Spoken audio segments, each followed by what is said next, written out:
नाव? माझं नाव राकेश मोतीराम मुळे. मम्मीचं, आईचं? अंजना मोतीराम मुळे. हा माझा भाऊ विशाल मोतीराम मुळे. नक्की काय घडलं होतं? माझ्या आई घरी बसल्या होत्या, घरची स्लिम पडली पायावरती. तेव्हा आम्ही घेऊन फ्रॅक्चर झालं, फ्रॅक्चर फ्रॅक्चर झालं.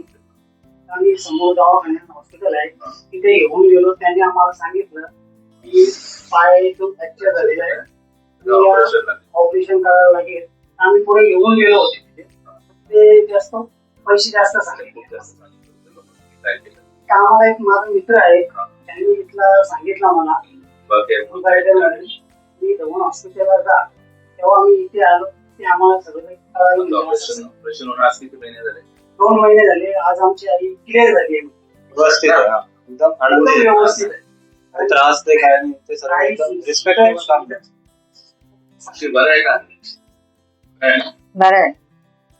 ते सगळं म्हणजे गरिबांसाठी एकदम योग्य वाटलं एकदम. हो हो पोहोचलं. आम्ही तर भरपूर जणांना सांगितलंय ते जाण्याऐवजी आहे ना इथे या. आपलं निभाकेअर ऑपरेशन. Thank you sir. नाही म्हणत आजारी पडा पण विश्वास ठेवा.